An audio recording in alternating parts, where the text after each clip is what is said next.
barchangizga faqatgina sog'lik, omonlik, barcha niyat, orzularingiz albatta ushalsin. Men shuni har tomonlama guvohi bo'lishni istayman va sizlar bilan birga doim hayot nima olib kelsa agar shu hayotni har tomonla lazzatidan foydalanishda ham, qiyinchilikni aytaylik, yengishga ham birga bo'laylik.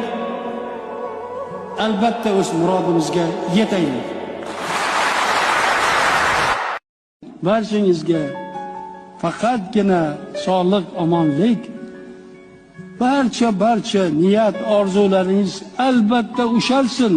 Men shuni har tomonlama guvohi bo'lishni istayman va sizlar bilan birga doim hayot nima olib kelsa agar shu hayotni har tomonla lazzatidan foydalanishda ham, qiyinchilikni aytaylik, yengishga ham birga bo'laylik.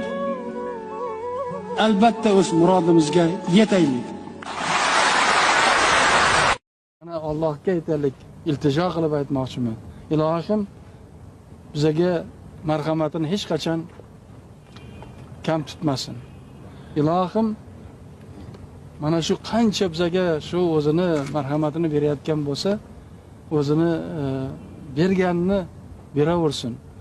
Hech qachon bizdan chetda bo'lmasin. Amin. Dunyodagi shunga e'tibor beringlar.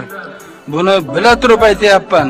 Dunyodagi eng go'zal, munis ayollarimiz, opa-singillarimizga baxt va saodat, xonadonlariga fayz va baraka tilayman.